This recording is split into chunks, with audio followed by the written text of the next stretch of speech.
आज वाणी चल रही थी 13 अगस्त 1966 की, पृष्ठ 2 की मध्यांत में।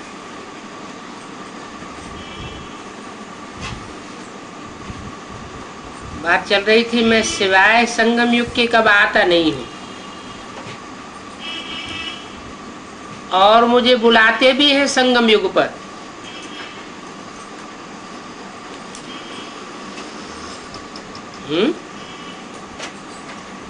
और किसी युग में नहीं बुलाते? द्वापर कलयुग में नहीं बुलाते क्या?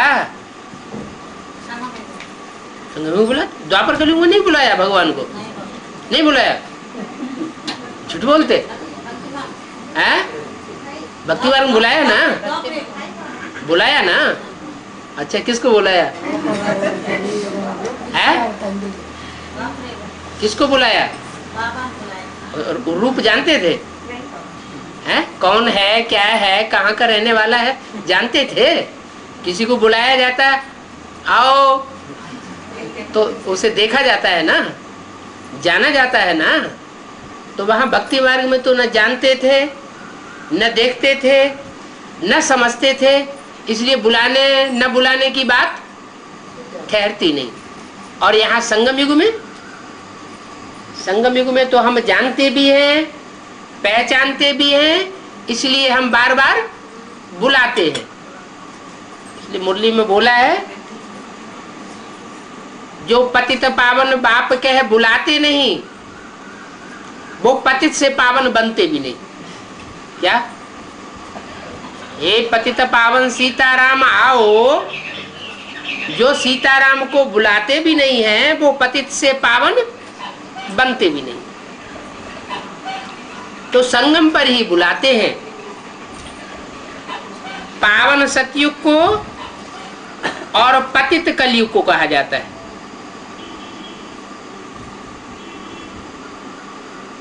तो मैं जरूर आऊंगा पतित दुनिया के अंत में। पतित दुनिया है कलयुग, और कलयुग के अंत में मैं आऊंगा। बुलाते भी हैं, आकर के हमको पावन बनाओ। क्या? आकर के पावन बनाओ। ये नहीं कहते हैं कि ब्रह्मा के तन में आओ, आकर के ज्ञान सुना के चले जाओ, फिर हम दीदी दादी दादाओं के द्वारा पावन बनते रहेंगे। ये कहते हैं क्या? भक्ति मार्ग में कहते हैं आकर हमको पावन बनाओ। इसका मतलब है कि वो सिर्फ ज्ञान सुना करके नहीं जाता है। ज्ञान से तो पहचान मिलती है, और जब पहचान मिलती है तो जिसको पहचाना जाता है उसके साथ संबंध जोड़ा जाता है। जैसा जैसा संबंध जोड़ते हैं वैसी वैसी अनुभूति होती है। तो कहते हैं आकर के हमको पावन बनाओ। तो अंत में ही आकर के पावन बनाऊंगा ना। कलयुग अंत में ही पतित बनते हैं, तो कलयुग अंत में आए पतित से पावन बनाते हैं। सतयुग आदि में पावन है। ये तो बड़ी सहज बात है समझने की। कब पावन है? जब सत्य का युग है। और अभी तो युग कौन सा है? कलह कलेश का युग है। झूठ और सच में टकराहट होती रहती है, इसलिए कलह कलेश बढ़ता रहता है। झूठ ही झूठ है। मनुष्य कुछ भी नहीं समझ सकते कि पतित पावन बाप कब आवेंगे।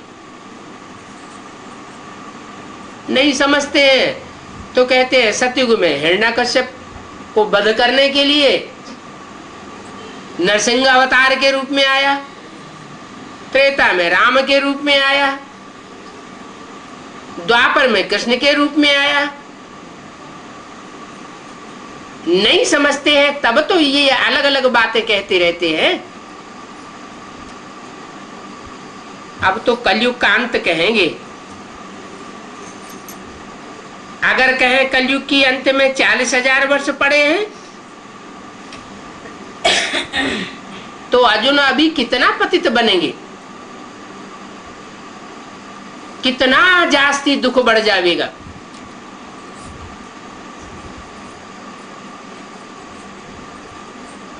क्या और जास्ती दुख चाहिए क्या?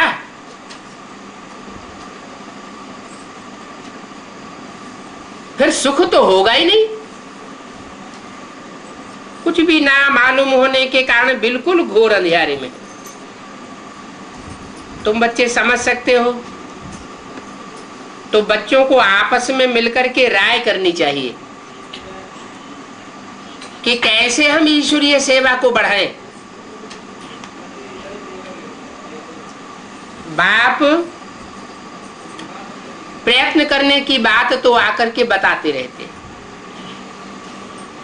फिर बच्चों को आपस में मिलना है, चित्रों पर अच्छी रीति समझाना होता है। यह भी ड्रामा अनुसार चित्र निकले हैं। कौन से चित्र निकले थे 66 में? त्रिमूर्ति, गोला, झाड़, सीढ़ी और लक्ष्मी नारायण, ये ड्रामा अनुसार निकले हैं। बच्चे समझते हैं। ज्यों ज्यों समय पास होता है हूबहू ड्रामा चलता रहता है। बच्चों की अवस्थाएं कब ऊपर होती हैं, कब नीचे होती रहेंगी। क्यों? भगवान बाप आया हुआ है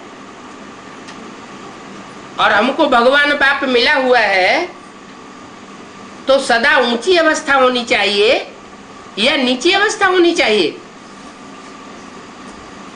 कैसी होनी चाहिए? ऊंची होनी चाहिए। फिर नीची अवस्था क्यों हो जाती है? बाबा भी मुरली में प्रश्न करते हैं, हेवनली गॉड फादर के बच्चे हैं तो हेवन में होना चाहिए, स्वर्ग में होना चाहिए, फिर हम दुखी क्यों हैं?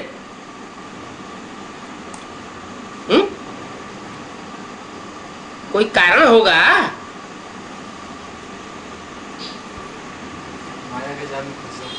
माया के बच्चे बन जाते हैं बीच बीच में, माया रावण के बच्चे बन जाते हैं। बाप के ऊपर अनिश्चय होने लगता है। जब बाप के ऊपर अनिश्चय होता है तो जैसे बच्चा मर गया। इस दुनिया से मरते हैं तो रावण की दुनिया में जन्म ले लेते हैं। वहां निश्चय पैदा होता है तो बाहर की दुनिया में जैसे जिंदा है।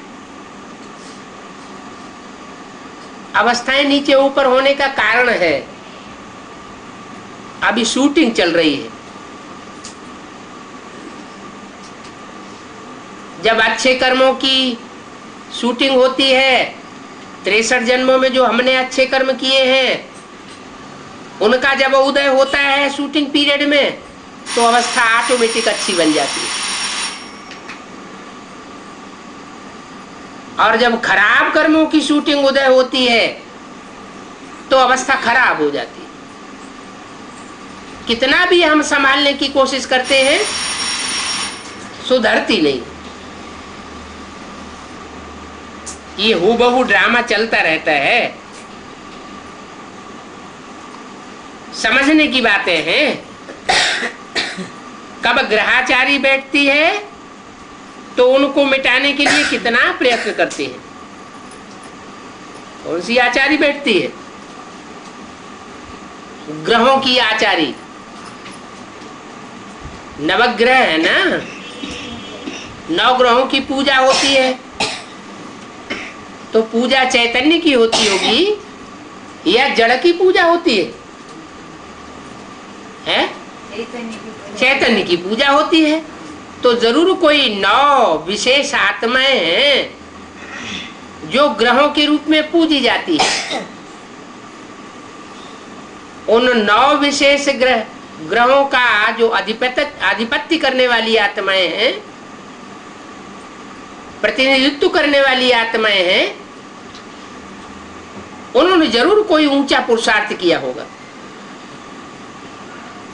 पवित्र रहने का विशेष पुरुषार्थ किया होगा बाप की श्रीमत के अनुसार। नंबरवार है, उनमें भी कोई अव्वल नंबर है, कोई लास्ट नंबर है, कोई लेफ्टिस्ट है, कोई राइटियस है। अलग अलग धर्मों से कनेक्टेड मुखिया हैं, तो उनकी ग्रहाचारी बैठती है। ग्रहाचारी माना हमने पूर्व जन्मों में उनका जहां जहां संग किया है, वो संग का रंग हमको आकर्षित करता है, खींचता है। अगर लेफ्टिस्ट का संग किया है तो वैसा संग खींचेगा, रंग लगेगा। तो ये ग्रहाचारी चढ़ती उतरती रहती है। उस ग्रहाचारी को मिटाने के लिए कितना प्रयत्न करना पड़ता है। जिन जिन देहधारियों से 63 जन्मों में हमने कनेक्शन जोड़ा है, वो याद आते रहते हैं। याद आते हैं तो अपना हिसाब किताब लेने के लिए आते हैं ना, ऐसे ही थोड़े छोड़ देंगे। अगर माया रावण से कनेक्शन जोड़ा होगा तो माया रावण आएगा हिसाब किताब लेने के लिए, वो भी ऐसे नहीं छोड़ देगा। तो हमें क्या करना पड़े, बार बार वहां से बुद्धि योग हटा करके बाप की याद में लगाना पड़े। ये देहधारियों की याद हमको बीच बीच में नीचे गिराती रही। अभी बाप आए हैं, कहते हैं मुझे एक को याद करो, माम एकम याद करो, तो तुम्हारे जन्म जन्मांतर के पाप भस्म हो जाएंगे। थोड़ा मेरे को याद किया, थोड़ा दूसरों को याद किया, ऐसी अगर विभिचारी याद होती रही तो तुम्हारे पाप कर्म भस्म नहीं होंगे। तो बाबा घड़ी घड़ी कहते हैं बच्चे तुम देह अभिमान में आ जाते हो, इसलिए एक दूसरे से टकराते रहते हैं।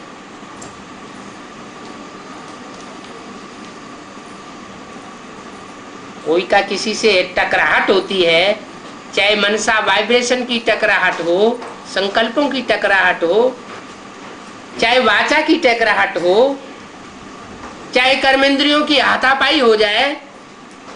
वो हाथापाई होने का कारण क्या है, कुछ न कुछ अंदर में देहवान आ जाता है। आत्माभिमानी होकर के नहीं रहते। अगर आत्माभिमानी होकर के रहे तो आत्मा आत्मा भाई भाई की वृत्ति जरूर बुद्धि में आवेगी। वो वृत्ति बुद्धि में नहीं रहती। अपन को देह समझ बैठते हैं, दूसरों को देह के रूप में देखते हैं, तो टकराहट हो जाती है। तुम देही अभिमानी बनो तो बाप की याद बहुत कुछ रहेगी। देह और देही, देह माना शरीर है, देही माना देह को धारण करने वाली आत्मा। तो आत्मा ज्योति बिंदु की स्मृति में रहेंगे तो क्या होगा, टकराहट नहीं होगी और सर्विस में उन्नति करते रहेंगे। देह अभिमान पूर्वक जो सेवा की जाती है उससे अच्छा रिजल्ट नहीं निकलता।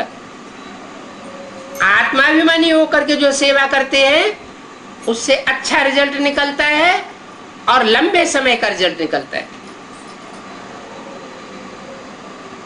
ऊंच पद जिनको पाना है वो सदैव सर्विस में लगे रहेंगे। तकदीर में नहीं है तो तदबीर नहीं होगी। खुद भी कहते हैं बाबा हम हमको धारणा नहीं होती है, हमारी बुद्धि में ज्ञान नहीं बैठता है। क्यों नहीं बैठता है? बुद्धि में ज्ञान क्यों नहीं बैठता है? मुरली में भी बताया है क्या? शेरनी का दूध मिट्टी के पात्र में ठहरता नहीं है। मिट्टी का पात्र माना क्या? देह मिट्टी है। मिट्टी रूपी देह को याद करते करते अनेक जन्मों से ये बुद्धि मिट्टी हो गई। मिट्टी का संग करते करते बुद्धि भी मिट्टी जैसी हो गई, पत्थर बुद्धि बन गए। अभी बाप पारस बुद्धि बनाए रहे हैं, तरीका बताए रहे हैं। अब अनेकों की याद छोड़ो और मुझे एक को याद करो।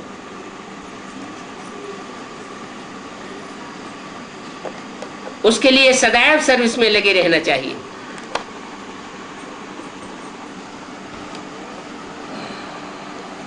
तो बुद्धि में ज्ञान जरूर बैठेगा।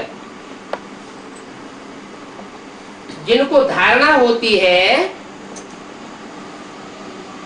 उनकी निशानी क्या होगी?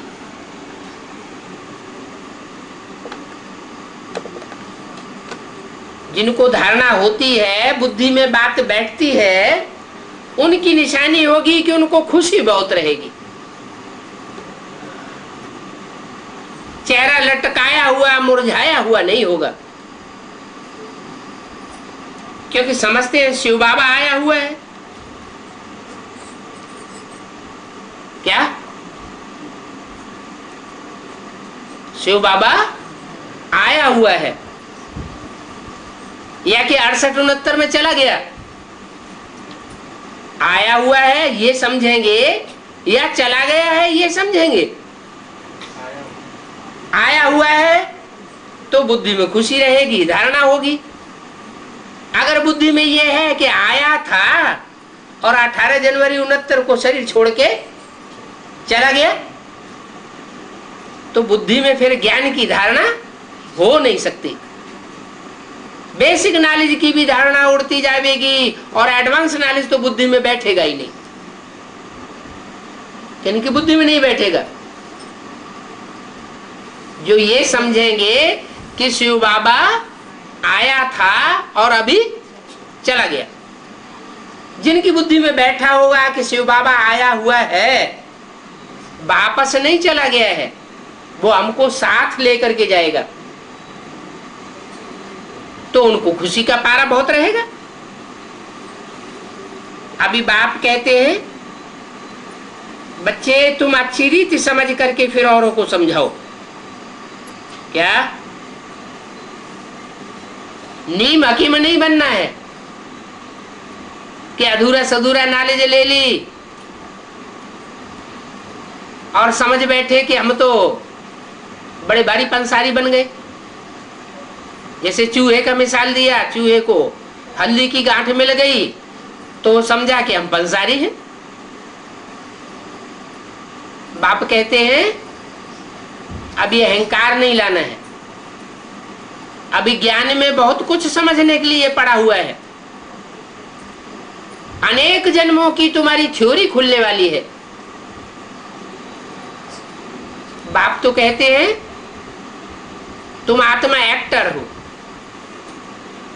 एक्टर्स को बुद्धि में रहना चाहिए कि हमने 84 जन्मों में जो 84 चोले लिए हुए हैं वो कौन कौन से पार्ट बजाए, कौन कौन से चोले कब कब धारण किए, वो पार्ट बुद्धि में स्मृति में आना चाहिए।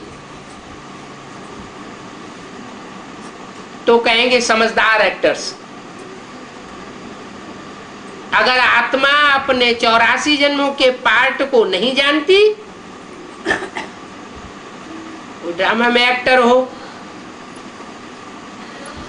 और वो अपने पार्ट को भूलने लगे कि मैंने कौन कौन से पार्ट बजाने हैं, तो उसको कहेंगे बेवकूफ एक्टर। तो तुम बच्चों को तो बहुत होशियार बनना है, खुद समझ करके फिर औरों को समझाना है। खुद ही बात की गहराई को नहीं समझा होगा और दूसरों को समझाने लगेंगे तो पंडित का मिसाल हो जाएगा। दूसरों को कहता था, बुढ़िया को कहता था, विषय वैतरणी पार हो जाओ, और खुद डूब गया। तो ऐसे नहीं करना, पहले समझना है फिर औरों को समझाना है। कोई तो ऐसे ही सर्विस में लगे रहते, खुद कुछ भी नहीं समझते। अभी बच्चे पुरुषार्थ करते रहते हैं, ये भी बच्चे समझते हैं कि जो जो सेकंड पास होता है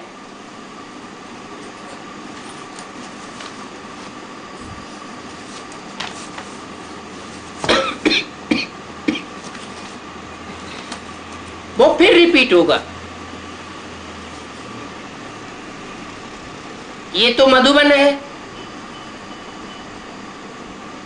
यहां पढ़ाई भी होती है और साथ साथ ये हॉस्टल भी है। हॉस्टल में रहते हैं, हॉस्टल में रहने से पढ़ते अच्छा है। बाहर की दुनिया में रहते हैं, अलग स्कूल में जाकर के पढ़ाई पढ़ते हैं तो बाहर की दुनिया का संग का रंग लगता रहता है। हॉस्टल में रह करके पढ़ते हैं तो दुनिया का संग का रंग नहीं लगता। तो बाहर में जाने से संग दोष में खराब हो जाते हैं।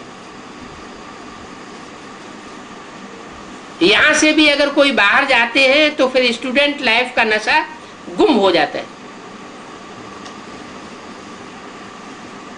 तो अच्छी पढ़ाई पढ़ने के लिए क्या करना पड़े है? क्या करना पड़े? हॉस्टल में दाखिल होकर के पढ़ाई पढ़नी पड़े। पढ़ाने वाली ब्राह्मणी का भी बाहर की दुनिया में इतना नशा नहीं रहता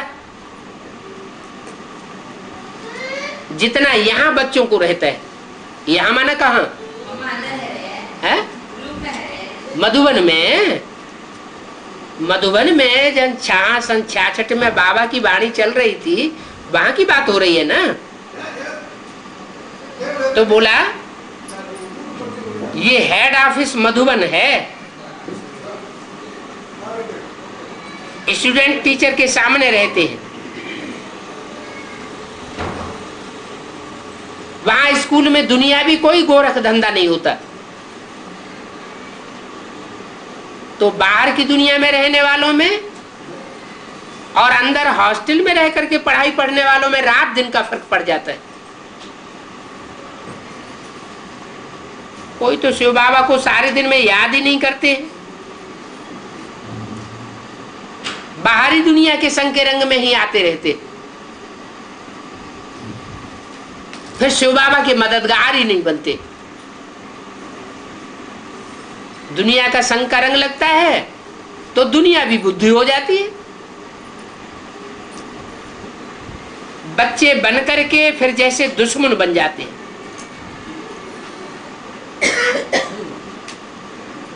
शिव बाबा के बच्चे बने तो सर्विस जरूर करें। जो बाप का धंधा वो बच्चे का धंधा होना चाहिए। डॉक्टर के बच्चे में डॉक्टरी के गुण अपने आप आने लगते। वकील का बच्चा होगा तो वकालत के गुण आ जाएंगे। मास्टर का बच्चा होगा तो मास्टरी के गुण आ जाएंगे।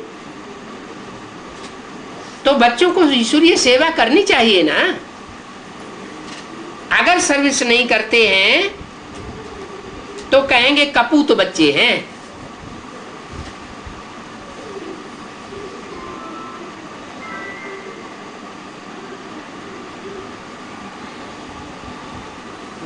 तो इन बातों को समझते हैं ना, कौन कपूत है और कौन सपूत है।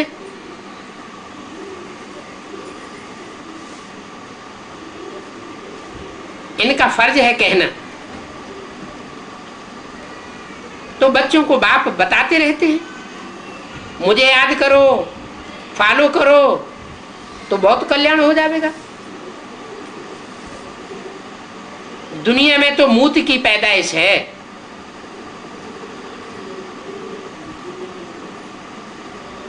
तुम्हारी पैदाइश कैसी है? तुम कुखवंशावली हो या मुखवंशावली हो? कुखवंशावली माना मूत की पैदाइश, और मुखवंशावली माना ज्ञान की पैदाइश। ब्रह्मा के मुख से जो ज्ञान सुनते हो, उस ज्ञान को धारण करके तुम बाप के बच्चे बनते हो।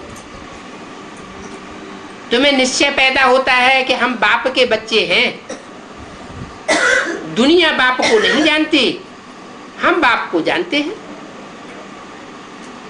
तो दुनिया में तो मूत की पैदाइश भ्रष्टाचारी पैदाइश है, भ्रष्ट इंद्रियों की पैदाइश है, और तुम्हारी है श्रेष्ठ इंद्रियों की पैदाइश।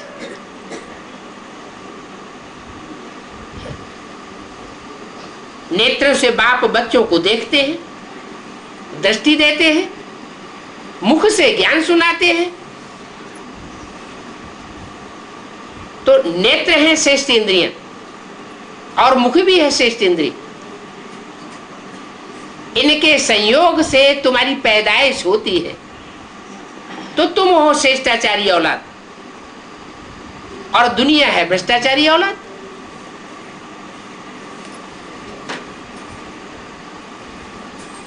इस दुनिया की रीत रस्म रिवाज को अब छोड़ते जाओ। इनका संग न करो, मन बुद्धि से भी संग न करो, वाचा से भी संग न करो। ऐसी बातें करना छोड़ दो। कर्मेंद्रियों से संग की तो बात ही बहुत दूर। बाप समझाते तो रहते हैं, परंतु किसी की तकदीर में नहीं हो तो बाप क्या करेंगे? बाबा के पास बॉम्बे घाटकोपुर से एक बच्चे का चार्ट आया।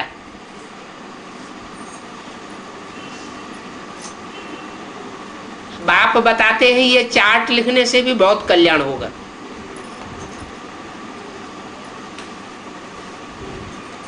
वो बच्चा भी कोई घंटा भर मुश्किल में याद में रहता होगा। अंत में तुम बच्चों को 8 घंटे की याद तक पहुंचना है। क्या 24 घंटे में 8 घंटे की याद का स्टॉक होना चाहिए रोज का? क्योंकि तुम कर्म योगी तो हो ना। ऐसी प्रैक्टिस डालनी है कि कर्म भी करते रहें और याद भी बनी रहे।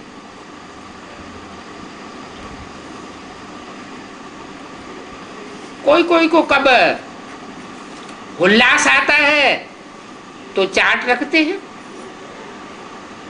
ये चार्ट रखना अच्छा है।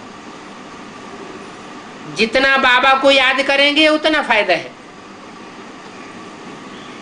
गाया भी हुआ है, अंतकाल जो स्त्री सुमिरे वैसा योनि मिले।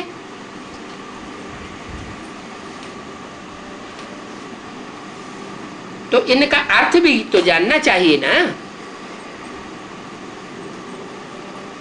अंतमते सुगते हो जाती है। अंतिम क्षणों में अब ये दुनिया का अंत होने वाला है ना। दुनिया का अंत होने वाला है, उस टाइम ऐसी प्रैक्टिस होनी चाहिए आत्मा की कि जन्म जन्मांतर कौड़ी मिसल जीवन न बने। हीरो पाटदारी जैसा हीरा जीवन बन जाए।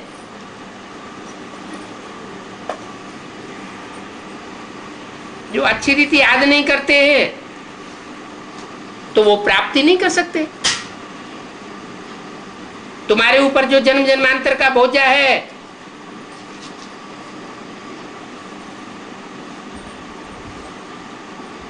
वो खलास हो जाएगा।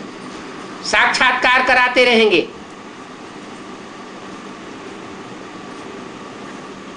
और साक्षात्कार कराने के बाद सजा देंगे। जैसे काशी करवट खाते हैं,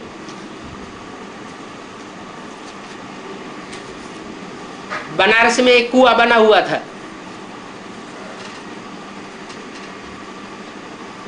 कुएं के अंदर एक खांडा लगा हुआ था, ऊपर एक एंगल होता था। उस एंगल से कुएं के अंदर कूदते थे, खांडे पे जाके गिरते थे। समझते थे कि हम बलि चढ़ गए शिव के ऊपर। ऐसी मान्यता थी कि हमारे जन्म जन्मांतर के पाप खलास हो जाएंगे। तो पाप तो खलास होते थे, लेकिन वहां शिव साक्षात्कार तो नहीं था, साक्षात स्वरूप नहीं था। इसलिए दोबारा फिर पाप कर्म होने लग पड़ते थे। यहां तो बाप प्रैक्टिकल में आया हुआ है। यहां जो प्रैक्टिकल में बलि चढ़ेंगे तो जन्म जन्मांतर के पाप भी भस्म होंगे, और 21 जन्म के लिए कोई पाप नहीं बनेगा।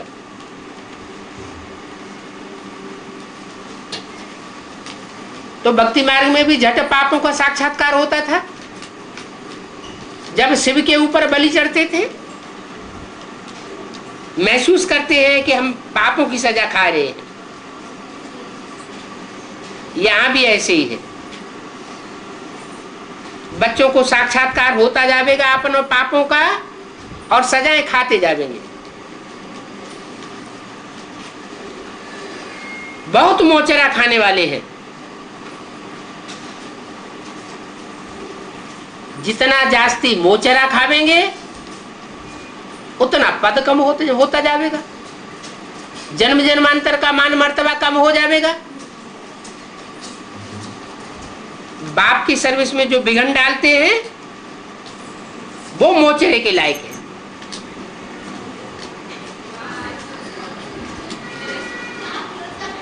बाप की सर्विस में बाधा डालते हैं ना, तो बाधा डालने वालों के लिए राइट हैंड धर्मराज बैठा हुआ है। क्या बताया?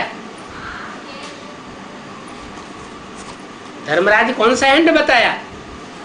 Right hand. कौन हुआ धर्मराज?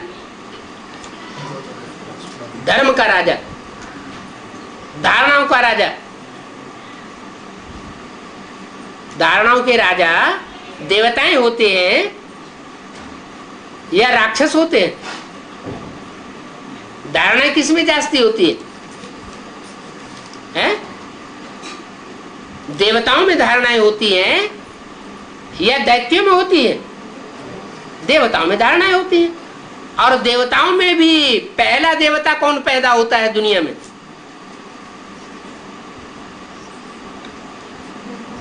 जब नई दुनिया शुरू होती है तो नई दुनिया में पहला देवता कौन? कृष्ण वाली आत्मा। और वो कृष्ण वाली आत्मा में परमात्मा शिव प्रवेश करके ब्रह्मा के रूप में पार्ट बजाते हैं। तो त्रिमूर्ति में ब्रह्मा राइट हैंड में बैठा हुआ है या लेफ्ट हैंड में बैठा हुआ है? किधर बैठा हुआ है? राइट हैंड में बैठा हुआ है। तो बोला राइट हैंड है धर्मराज।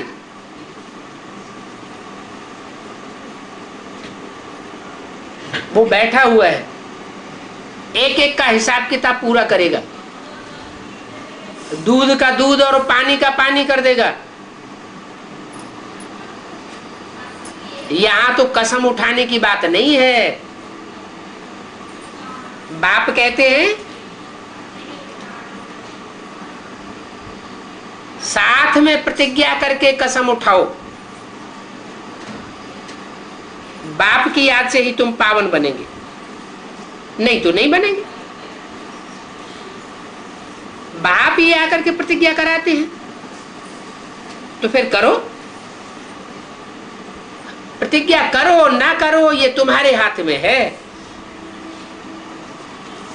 प्रतिज्ञा नहीं करेंगे तो नहीं पावेंगे, प्रतिज्ञा करेंगे तो प्राप्ति हो जाएगी।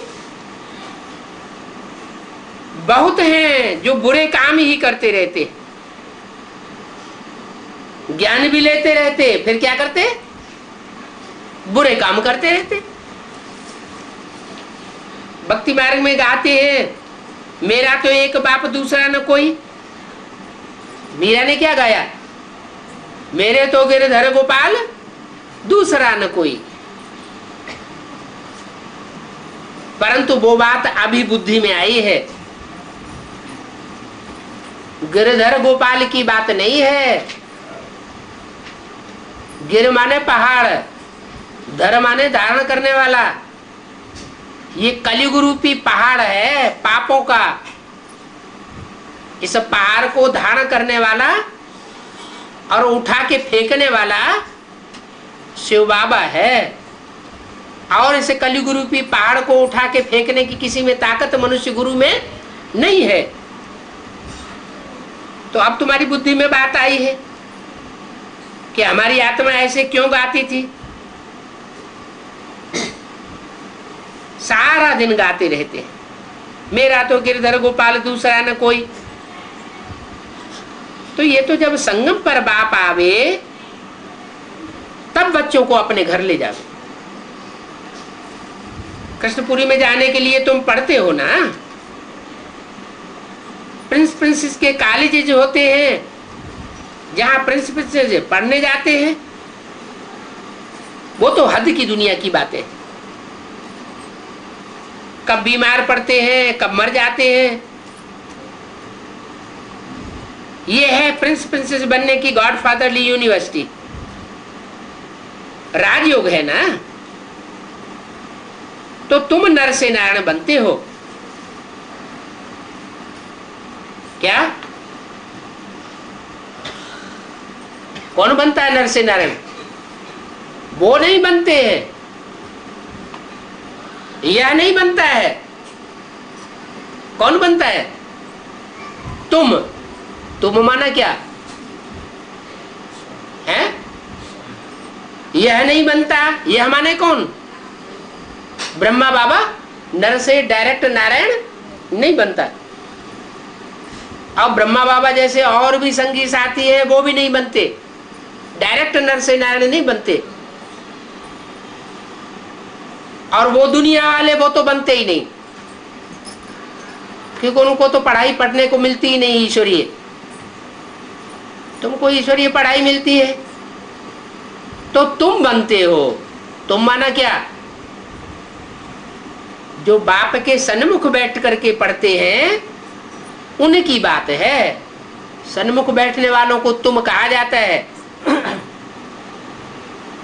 जो सन्मुख नहीं होते हैं, बाजू में बैठते हैं, उनको तुम नहीं कहा जाता, इसे कहा जाता है। तो ब्रह्मा की सोल कहाँ बैठती थी? बाजू में बैठती थी। तो बोला कि तुम नर से नारायण बनते हो, तुम प्रिंस प्रिंसेस बनते हो, बैगर टू प्रिंस बनते हो। क्या? इसी जन्म में फुल बैगर और इसी जन्म में फुल प्रिंस बनते हो। तो बाप तुम बच्चों को कितनी मीठी बातें सुनाते हैं, तो ये मीठी मीठी बातें याद रहना चाहिए ना। कोई तो यहां से बाहर निकलते हैं और सारी नॉलेज फुस हो जाती है, बाबा को जाकर के याद भी नहीं करते। जो जास्ती याद करेंगे तो औरों को भी याद कराते रहेंगे, उनकी चलन से ही दूसरों को याद आती रहेगी, उनके चेहरे देख करके ही दूसरों को याद आती रहेगी। उनकी वाचा सुन करके ही दूसरों को परमात्मा की याद आती रहेगी। खुद ही याद नहीं करते होंगे तो दूसरों को भी याद नहीं दिलावेंगे। तो बच्चों को युक्ति रचनी चाहिए, हम कैसे बहुतों का कल्याण करें। बाहर वाले प्रजा में दास दासी बनेंगे। क्या कहा?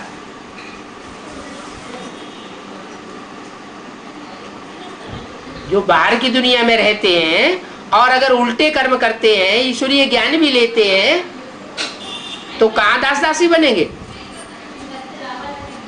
हैं? जो बाहर की साहूकारों की दुनिया होगी वहां जाकर के दास दासी बनते रहेंगे, और यहाँ जो सरेंडर होकर के बाबा के पास रह करके भी पाप कर्म करते हैं तो वो राजकुल में दास दासी बनेंगे।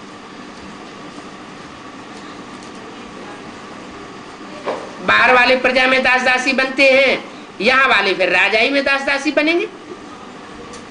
आगे चल के इन सब बातों का साक्षात्कार होगा।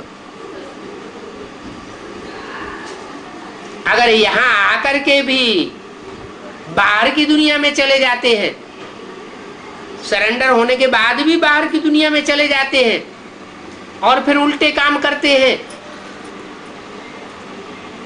तो वो भी बाहर की दुनिया में जाके दास दासी बनेंगे, साहूकारों के दास दासी बनते रहेंगे, प्रजावर्ग के दास दासी बनते रहेंगे। तुम बच्चे भी ये बातें सारी फील करेंगे। कब हमको राजा बनना है, कब हमको दास दासी बनना है, कब साहूकार बनना है। बरोबर हमने पूरा पुरुषार्थ नहीं किया तो हमारा ये हाल हुआ। बहुत चमत्कार देखेंगे।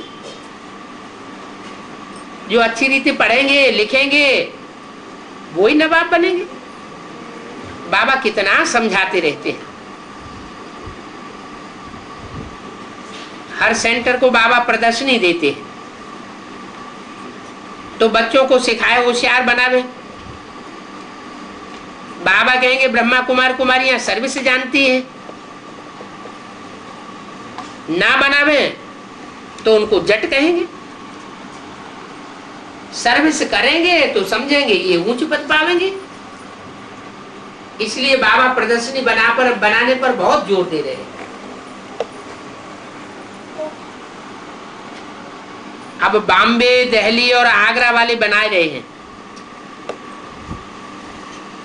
बाकी और कोई सेंटर वाले में दम नहीं है।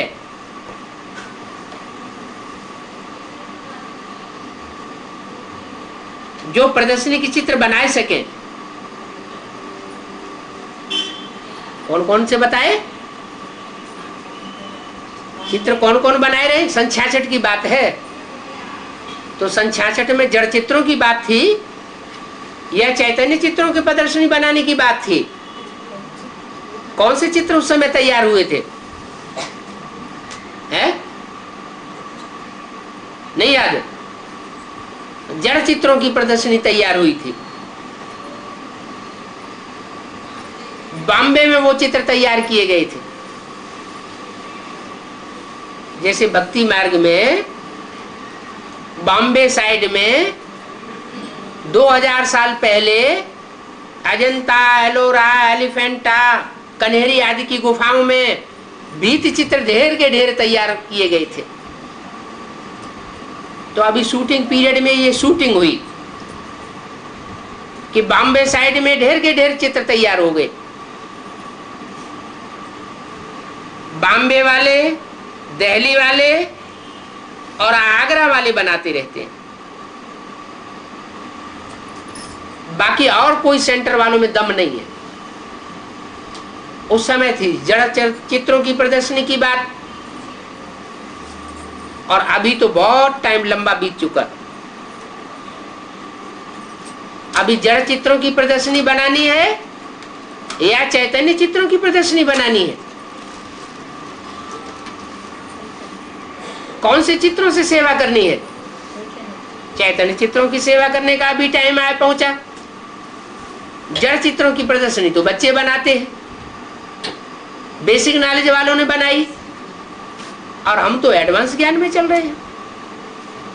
तो एडवांस में जो बच्चे जा रहे हैं, जिनके लिए सन 73 के मेले में अव्यक्त वाणी में बोला था, इन जड़ चित्रों की प्रदर्शनी का इनाम दीदी दादियां देंगी, और जो चैतन्य चित्रों की प्रदर्शनी तैयार करेंगे, अपने चैतन्य चेहरे बनावेंगे, उनका इनाम बाप दादा देंगे। 73 में ये घोषणा की गई थी।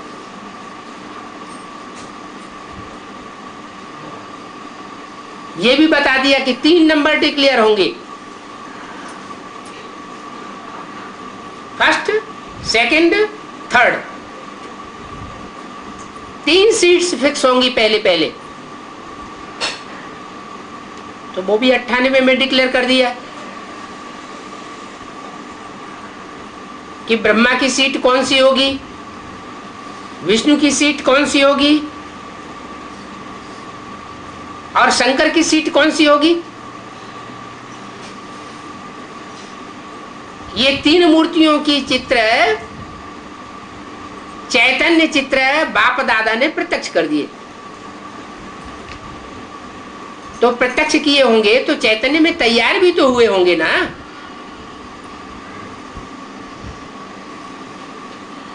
तो बोला अब तुम बच्चों को ये प्रदर्शनी की सेवा करनी चाहिए।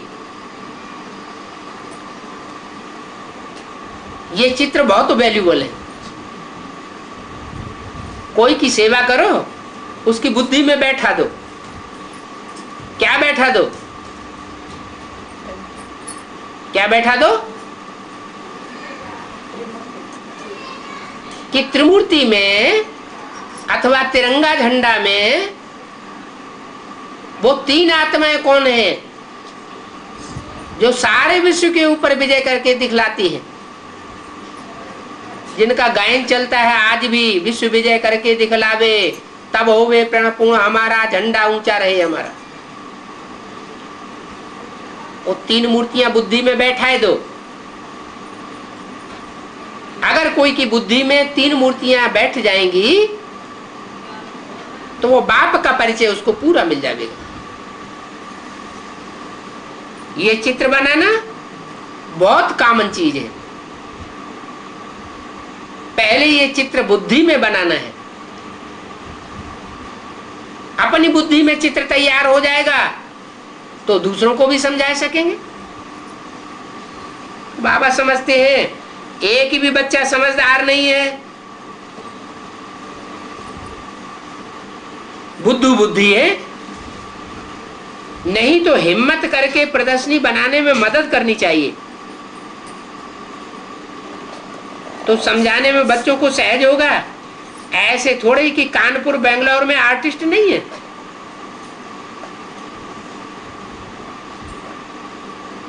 सिर्फ आगरा बंबई और दिल्ली में ही आर्टिस्ट हैं।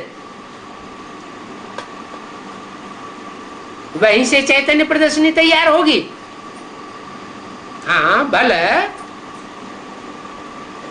अव्यक्त बाप दादा ने बोला हुआ है कि दिल्ली है स्थापनाकारी,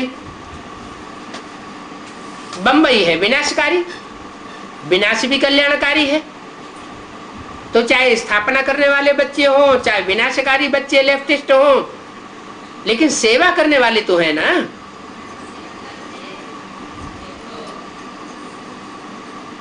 वो अष्टरत्न बंबई और दिल्ली से प्रत्यक्ष होंगे। तो बंबई और दिल्ली की बात तो बोली, इसका मतलब ये नहीं है कि सारे ही दिल्ली और बंबई से निकलेंगे। 108 की माला है तो जरूर दूसरे शहरों से भी निकलेगी, गांवों से भी निकलेंगे। तो कानपुर बंगलौर में आर्टिस्ट हैं। बच्चों की बुद्धि में कोताही हो गई है। बुद्धि कोताही होने से, कोत बुद्धि होने से बनाए नहीं सकते। अरे कानपुर आदि जैसे क्यों नहीं बनाए सकते? वो भी बना सकते हैं, बाबा समझते हैं, परंतु कोई को समझने समझाने का खैर नहीं है।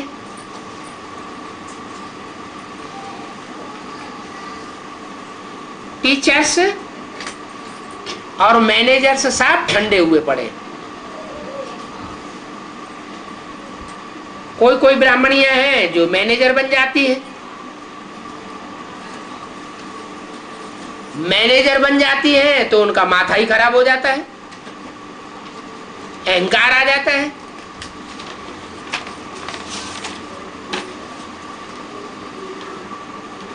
तेरे 866 की वाणी का चौथा पेज। समझते हैं कि हम बहुत अच्छे चलते हैं। दूसरों से पूछो तो उनके बारे में 10 बातें सुनाई देंगे। माया बड़ी चक्री में डालती है। जैसे किसी को पैसे जास्ती होते हैं तो जास्ती पैसे वाले धन के अहंकार में आकर के चरिये खरिये बन जाते हैं, दूसरों को कुछ समझते ही नहीं। यहां भी सर्विस करते हैं तो अहंकार में आकर के उनका माथा ही खराब हो जाता है। ये ठीक है, बच्चों को सर्विस में रहना चाहिए। बाप तो रहमदिल है, दुख हरता है, सुख करता है, तो बच्चों को भी ऐसा ही बनना है ना।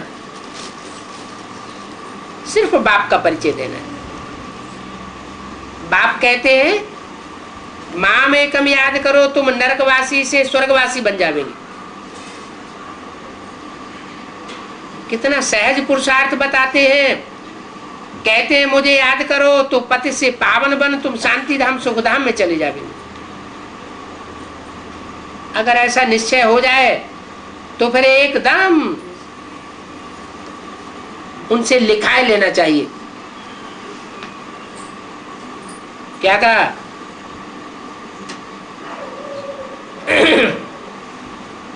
जिनको निश्चय हो जाए उनसे क्या करना चाहिए?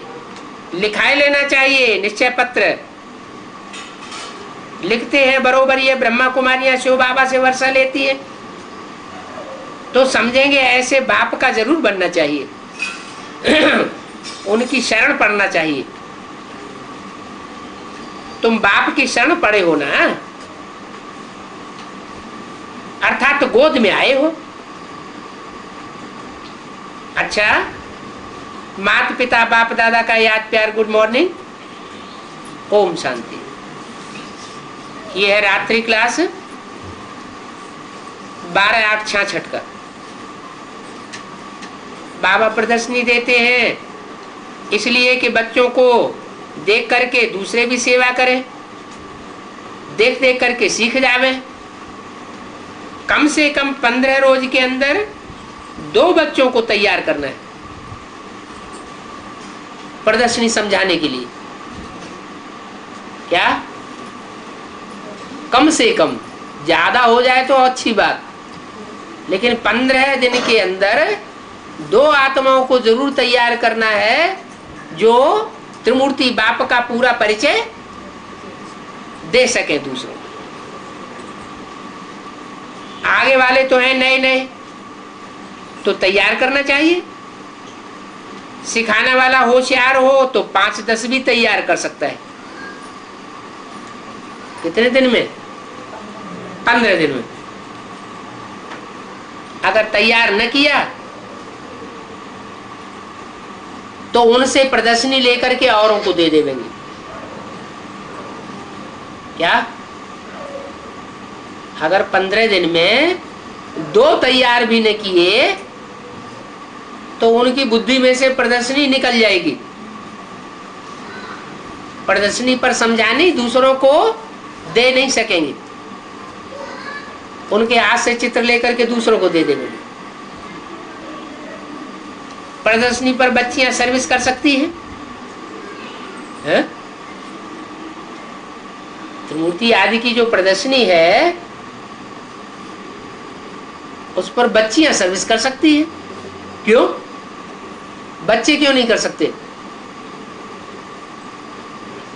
चाहे चैतन्य चित्रों की प्रदर्शनी हो, चाहे जड़ चित्र की प्रदर्शनी हो, बच्चियां सर्विस कर सकती हैं। क्यों? वो भी कर सकती है, पक्का नहीं बताया कि हर एक बच्ची सर्विसेबल बन जाएगी, कर सकती है। प्रदर्शनी बाबा ऐसी युक्ति से बनावेंगे जो झट पैक करके कहां भी ले जाए। प्रदर्शनी बनाने वालों को ये ख्याल में आना चाहिए कि कैसे प्रदर्शनी के ऐसे चित्र बनाए तो झट दूसरों के सामने पेश कर सके। इतना मगज चलना चाहिए। पैक करने के लिए ऐसी चीज बनावे और चित्र भी एक साइज के हों। यहाँ के बच्चे ऐसे होने चाहिए जो प्रदर्शनी पर अच्छी रीति समझा सके। महाभारत लड़ाई भी गीता में प्रसिद्ध है। गीता है आदि सनातन देवी देवता धर्म का शास्त्र, और भगवान तो एक ही होता है। जो भगवान पुनर्जन्म रहित कहा जाता है। बाकी कृष्ण अथवा ब्रह्मा विष्णु को पुनर्जन्म में आना ही पड़ता है, बाकी शंकर नहीं आते हैं।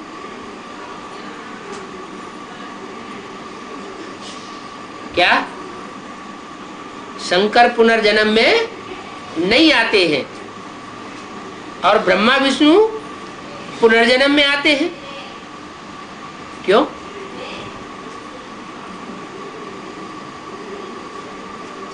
शंकर पुनर्जन्म में नहीं आते।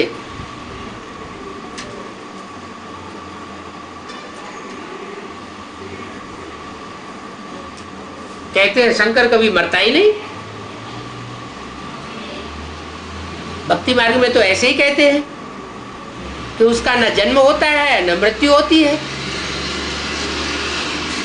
तो इस आधार पर कहा गया, बेहद की बात है। कोई को निश्चय हो जाता है कि बाप आया हुआ है, तो जैसे निश्चय बुद्धि हुआ माना बच्चा पैदा हुआ, और अनिश्चय हो जाता है जैसे कि मर गया। तो एक शंकर के लिए बोला है कि वो कभी मृत्यु में, अनिश्चय रूपी मृत्यु में नहीं आता। बाकी सब आत्माओं को कुछ न कुछ निश्चय अनिश्चय होता रहता है।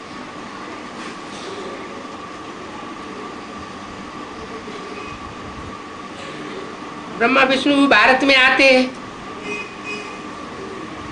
शिवपति तो पावन को जरूर आना है। शंकर को सूक्ष्म वतन में दिखाते हैं, वो भी इस समय। तो ब्रह्मा विष्णु शंकर तीन की बात है। ब्रह्मा में आते हैं संगम में। ब्रह्मा कोई सतयुग में तो होता नहीं है। कहाँ होता है ब्रह्मा? मृत्युलोक में होता है या अमरलोक में होता है? ब्रह्मा कहाँ होता है? ब्रह्मा मृत्युलोक में होता है। अमरलोक में तो वो कृष्ण के रूप में, देवता के रूप में जन्म लेता है।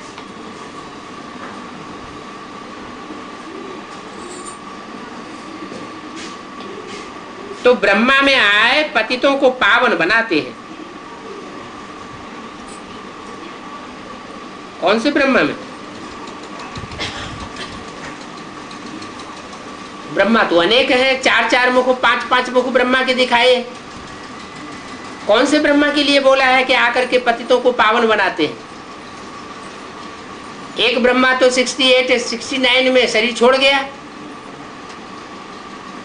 पति से पावन तो कोई बना नहीं। तो जरूर कोई तो ब्रह्मा होगा। प्रजापिता ब्रह्मा। प्रजापिता ब्रह्मा जब तक इस सृष्टि पर प्रजा है तब तक प्रजापिता ब्रह्मा भी मौजूद रहता है।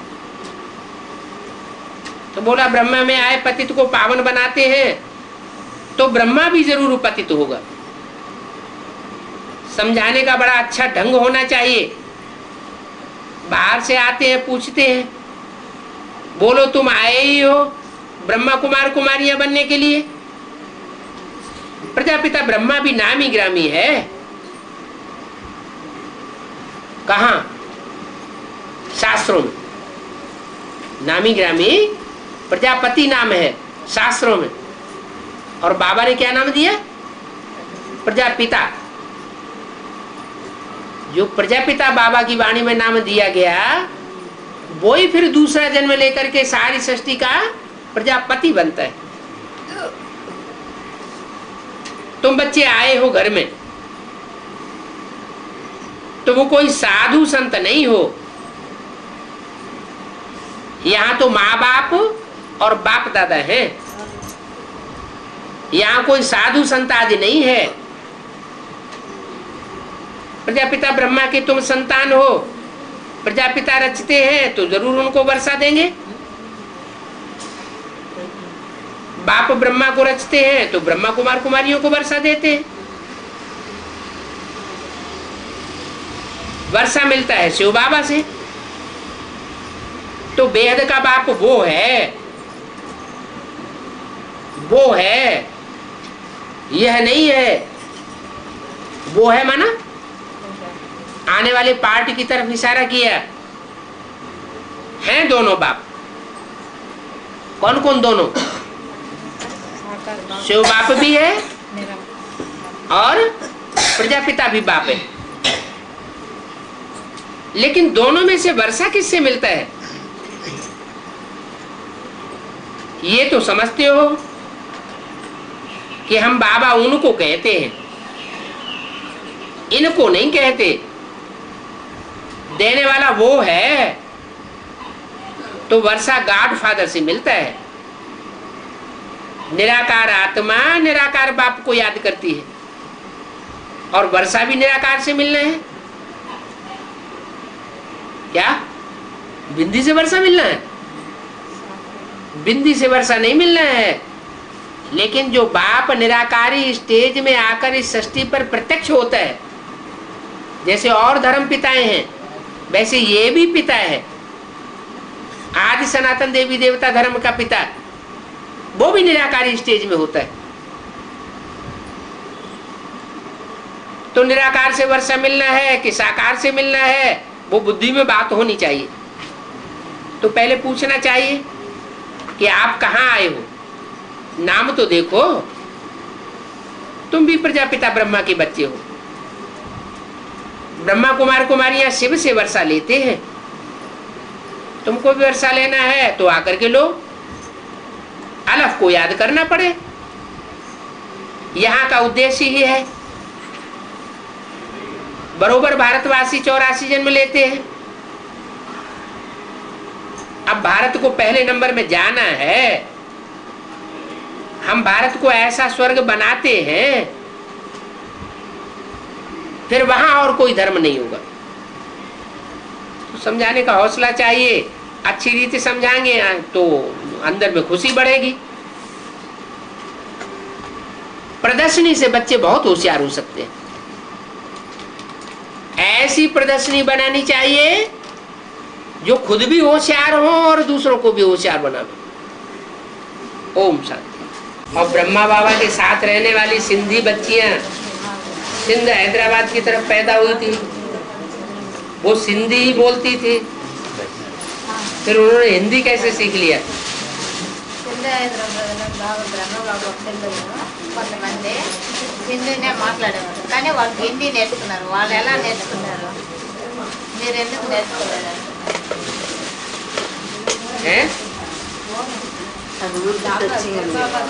वो बूढ़ी बूढ़ी दादियाँ माँ बैठेंगी नहीं माउंट आबू में, वो हिंदी अच्छी जानती है कि नहीं?